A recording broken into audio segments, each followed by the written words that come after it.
This is the Curious Pundits podcast, hosted by Kevin and Emmanuel. They explore bits of everything through thoughtful conversations, prioritizing curiosity over conclusions, and they thank you for joining them. Now, on to the podcast. Hi there, and welcome to yet another episode of the Curious Pundits podcast. I'm the co-host, Emmanuel. I'm the other co-host, Kevin. And today is part 2 of one of many Kevin's rant about the economy, macroeconomy, how things work, how people think they work, and how they actually work. We had a really interesting episode. I've learned a lot, so I'm going to look for my notebook, pull it out, take notes, and ask Kevin all the other questions I have regarding the topics. If you have your own questions or you notice something that you want to correct or we said something that's not 100%, feel free to go to curiouspundits.com. Over there, you'll find links to all our episodes. You can subscribe to the podcast on platforms like Apple, Spotify, and so forth. Leave us a good review. That will help reach more people. That being said, Kevin, the floor is yours. I'd like to make a slight format change since we recorded the prior episode. And the issue is that these topics can be a little bit difficult to wrap your head around. So in the last episode, we did 2 topics in one episode. I spoke about how central banks do not control the money supply. And I spoke about how in neoclassical macroeconomic modeling, their mathematically rigorous models don't include variables for money, banking, and credit, which means that their models are suspect at best. So the format change is, even if the episodes are shorter, each episode is going to be about one topic, maybe 2 if the topics are tightly related. And I also realized, I edited the prior episode since we recorded it, that you asked a question and you spoke about a topic that never got fully addressed in that episode. So I want to devote this episode to it. Which is? What are central banks? And then you spoke about the stability of the Canadian banking system. And you spoke about how in Canada, the resilience of the 2008 financial crisis is being attributed to the willingness of the Canadian federal government to spend generously in the aftermath. And that is part of what happened. So I consider these to be tightly related, so I'm going to do them both in one episode. But let's start with, what are central banks? What are central banks? A bank that's in the center of the city, right? It used to be that way, right? Not literally, but we have to go back to before there were central banks to understand the role that central banks provided. What service did they provide? What problem did they solve that existed by virtue of them not existing? If you go back before that, all banks are private commercial banks. Now, banking, even back then, was a business of marrying liabilities, deposits, and loans, assets, and keeping a balance between the two. Banks are not allowed to be insolvent even for 5 seconds. It's against the rules. So whenever a bank's liabilities exceeds its assets, it has negative equity. And before that happens, even as that situation is approaching, a banking regulator will come in and close down or wind down that bank. I'm not 100% sure when this rule got established, because other businesses are allowed to exist in states of negative equity, but banks are not. I'll have to look up sometime as to what the rationale behind that rule is. And where would that be? Like North America, the United Kingdom? Oh, what time all frame over the world. What place? Like if a bank suddenly finds itself with negative equity, it's done. No, I'm referring to when did it happen? You said the time before. So who were the ones that, the leaders that pushed towards this system? Well, people talk about the Bank of England, and these people in the English-speaking world talk about the Bank of England as being the first real central bank, and I've got it open in my other monitor. because I knew it would come up. So it started in 1694. However, it was not the first, it was the second. I think the first was Sweden. And then the Bank of England was the second.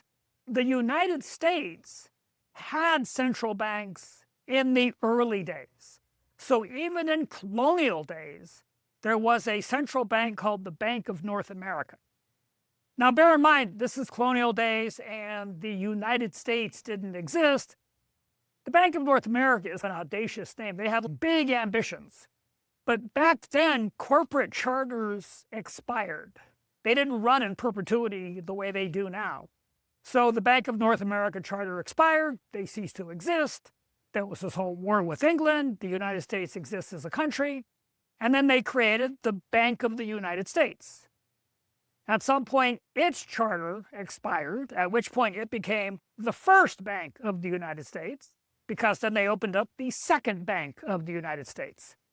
And its charter expired in 1836, primarily because the then president at the time didn't believe in central banks. He believed that private banking was the way to go. Now, this was Andrew Jackson, the hero of the Battle of New Orleans, but back then, I don't fully understand the details, but back then, there was a rule that if both houses of Congress had passed a bill and it came to the president's desk, he could somehow run out the clock. He didn't veto it, he didn't sign it, he just ran out the clock, and then the bill died literally in his office. And then the charter of the Second Bank of the United States expired. So from 1836, no central bank. So that means that when a commercial bank needed to balance its assets against its liabilities, part of its assets was deposits that it had at bigger banks. And this is basically how New York became the banking center of the United States. It's on the East Coast, so it was one of the earliest places where Americans lived. People did finance, and then a bank in Boston would have deposits in a bank in New York. A bank in Atlanta would have deposits in a bank in New York.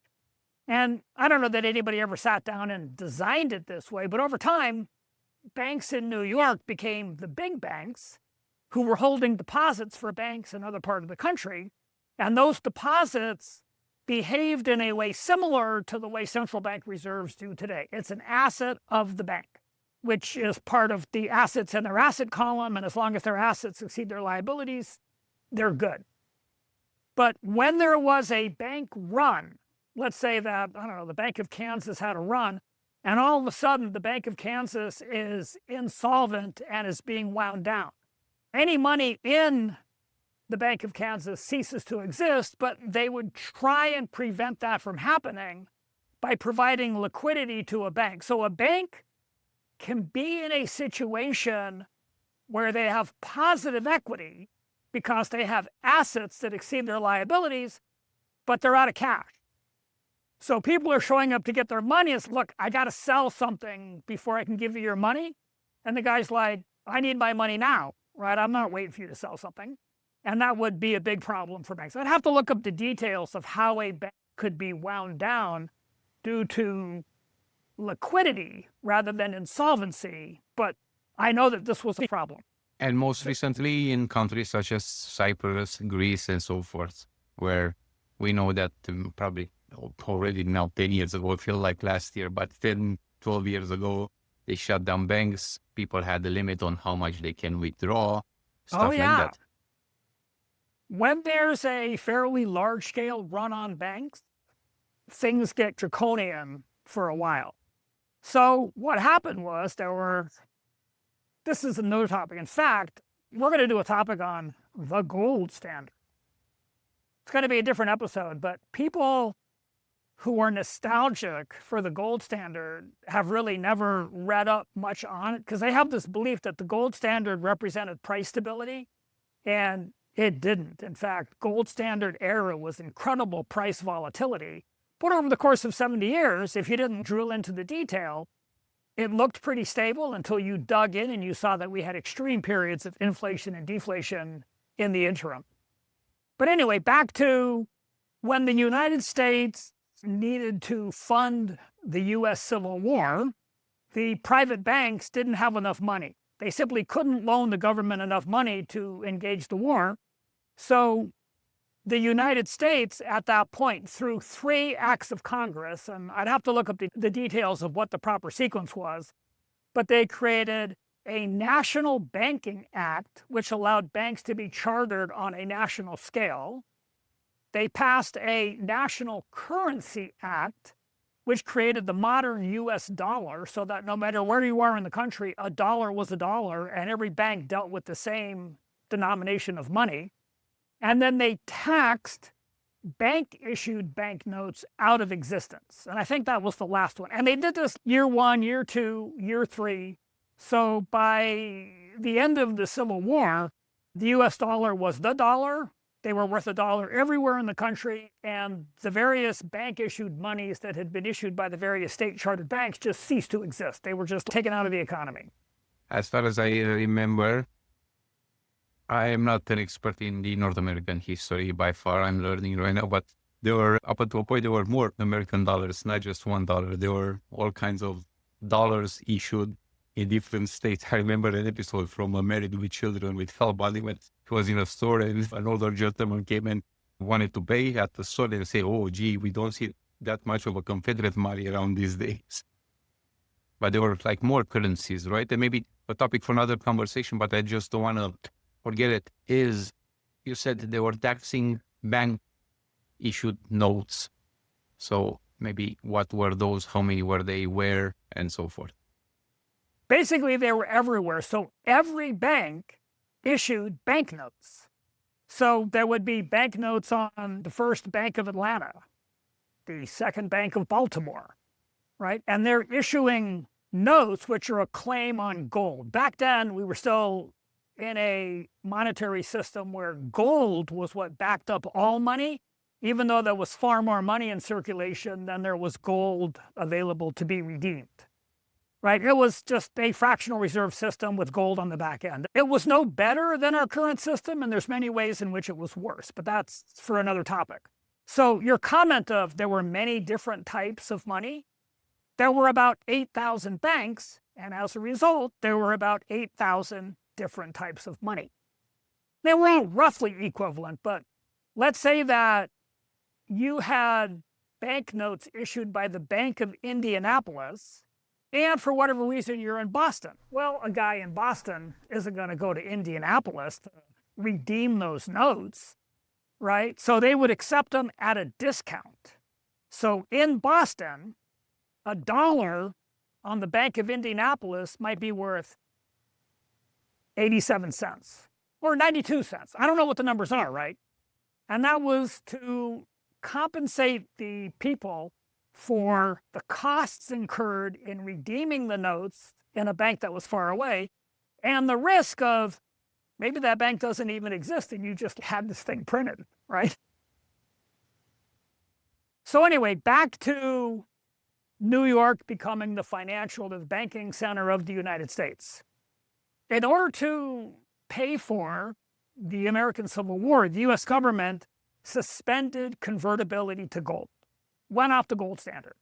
So just straight up fiat money like what we have today. And that started in, I think, 1861, maybe 62. And then convertibility to gold was reestablished in 76. So between 1876 and 1907, there were 7 systemic banking panics, one every 3 or 4 years. And the banks in New York always had to, on the back end, be the ones who provided liquidity to the banks who were experiencing runs and were at risk of going under. And there was a particular guy, he's well known to history. His name is J.P. Morgan, and he was heavily involved in all of this. So in 1907, we're having another banking panic. At this point, he's in his 60s. He's trying to retire. He basically pulls a whole bunch of guys from a whole bunch of New York banks and he locks them in a room and he says, nobody leaves until we resolve this. And he said that by the time that crisis was over, he personally had lost $25 million, but that it was a good deal because if they hadn't bailed out the other banks, he would have lost a lot more than $25 million. So at the same time, he's JP Morgan. He's rich. He's influential. When he sent a message to the president contacted him. When he sent a message to members of Congress, they contacted him. So basically, he said to all these guys, it's time for the United States to set up a European-style central bank. So that was the incentive to get the central bank in the United States going. Let's move on your mention of JP Morgan. Right now, I'm currently watching The Man Who Built America, a 10-part or 8-part series documentary about the man who built America. So the first one was about Vanderbilt, the second one about Rockefeller, and now third one, Carnegie, and fourth one transitioning into a gentleman by the name of JP Morgan, who influenced not just he's America. Definitely one of the men who built America. Yeah, and influenced, and inevitably the entire world has influenced because America has influence and still dominates the entire world economically, culturally, on most aspects. So I just wanted to mention this to our audience. Comes with great recommendations, worth watching, and especially will help those who aren't actually in North America.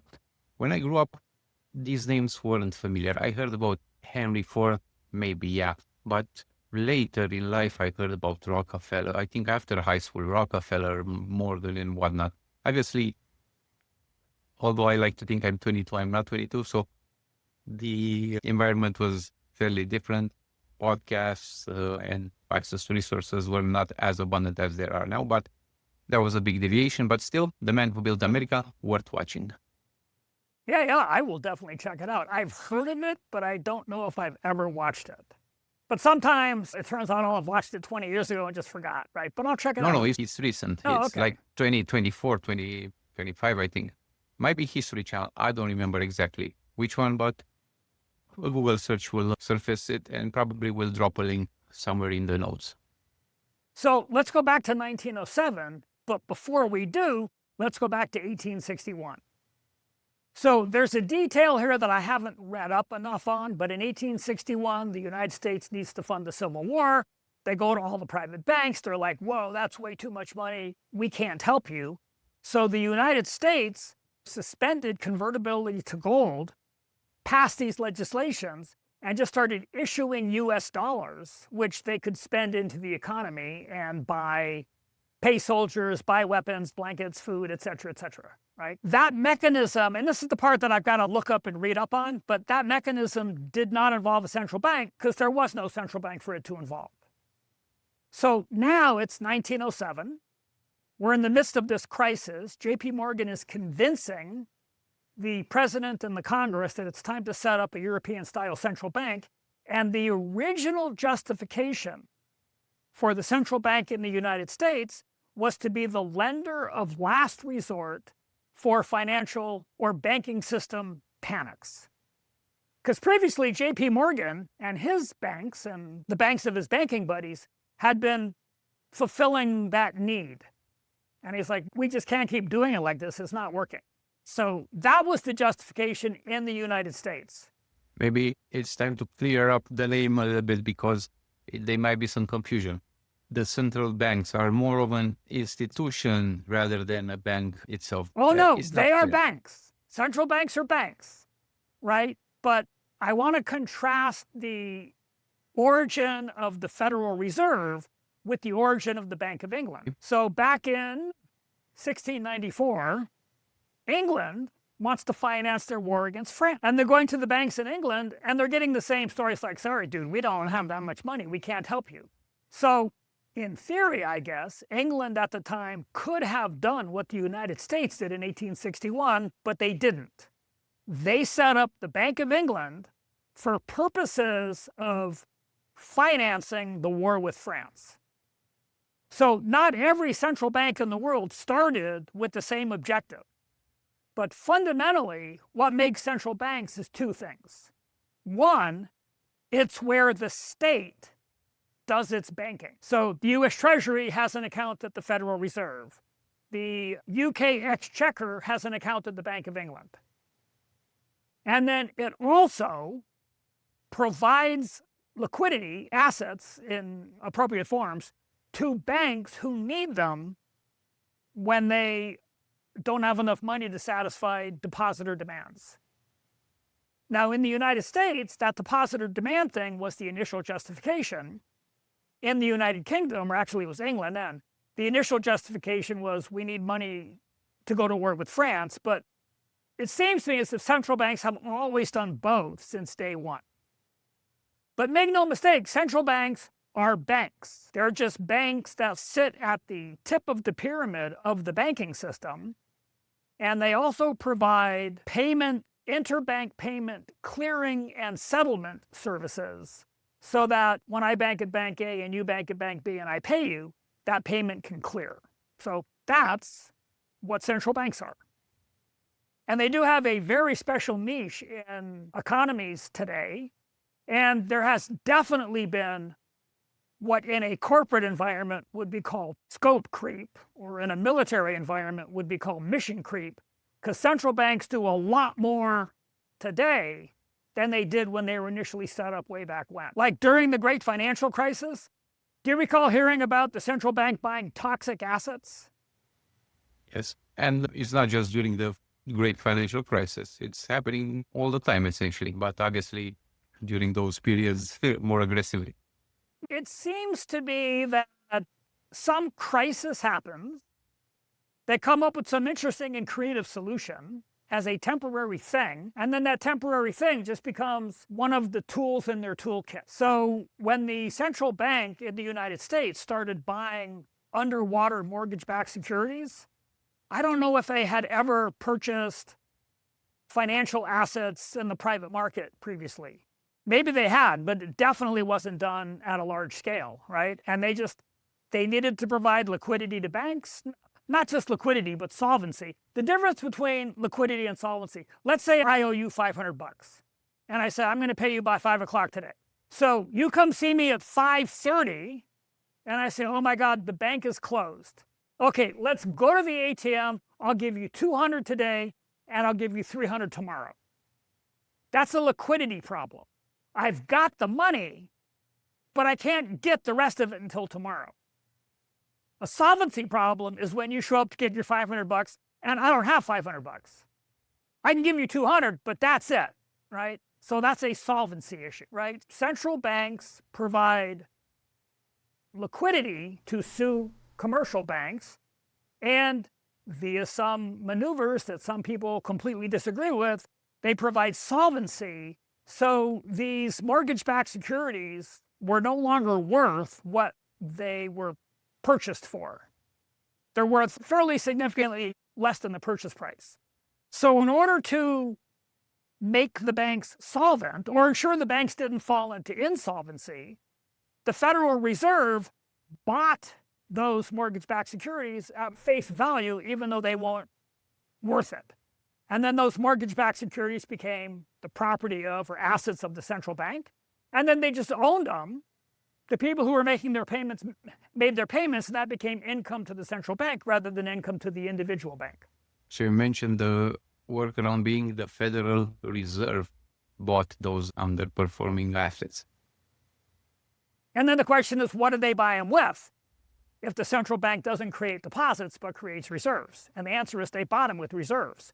But to a bank, reserves are an asset.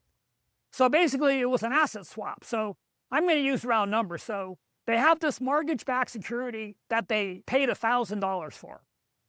But now it's only worth $800, right? So they sell it to the Federal Reserve for $1,000 of reserves. Now they have an asset that's actually worth $1,000, whereas before they didn't. And people disagree that they should be allowed to do this, and it's a bit of scope creep and or mission creep and or whatever name you like. But this practice, which is now called quantitative easing, the name quantitative easing, near as I can tell, was coined by a guy named Richard Werner, who's a professor of banking and finance. And it's not a new practice. if I understand it correctly, and I got this from an interview I saw of him, the first known instance of quantitative easing was the Bank of Japan after World War II. So basically, Japan had been bombed back to the Stone Age, but on paper, there's a whole bunch of businesses who have loans that they're supposed to make payments on. But the factory's gone. The employees are gone. They're just basically starting from scratch. So in order to wipe the slate clean, the Bank of Japan purchased those loans from the various banks at face value, because the market value was like zero. There's no way that these companies are ever going to make good on these debts because they have no income. They've been bombed back to the Stone Age, right? So they purchased those debts at face value to spread money around the Japanese economy so that people could use that money to start rebuilding Japan. So according to Werner, if I got it correctly, that's the first known incidence of what we now call quantitative easing. So in 2008, when the Federal Reserve starts buying underwater mortgage-backed security from banks and insurance companies and whoever, it's not that this was a brand new thing, but I think it's the first time it was done in the United States. So I don't know, does that kind of explain the issue, or do you have further questions about what is the central bank? No, I don't. Thank you for clarifying some of Should we talk about the Yes. stability of the Canadian banking system in the next episode? I think it might be worth its own episode because we can go into details. Yeah, it's a little bit more complex than just a few minutes that we can tackle in this one. I think it deserves its own episode, even if it might be shorter. I still think that what makes Canada different and safer is the Canadian banking system. And Oh, yeah. many things, I tell a lot of people, even with inflation, even with the value of the dollar, still, I was born in, let's say, in the 80s. Mm-hmm.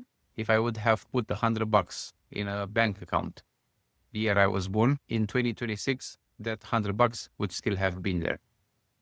Give or take, minus banking fees and whatnot, which weren't a thing even a few years ago, right? They accumulated in time and accelerated over the past, let's say, 6 to 7 years. I remember when I opened up my Canadian bank account, it was like $1 to $3, the administration fee of an account. And I don't know, I think I'm paying, I don't know, between business and personal accounts, I think I'm paying close to $100 just in administration fees. Maybe I'm Yeah, that over exaggerating, but it gets there, and I'm pretty sure US is not far from it either. But that thing, being able to rely on that $100 still being there, it's something unique that hasn't happened anywhere else in the world. Actually, will that's give- not true, and I don't really understand the full set of similarities, but it turns out in the 19th century, Scotland had very few bank failures in the same way that Canada did in the 20th and still does. And I do not know, I've taken a very high-level, broad brush look at what was similar between the two systems.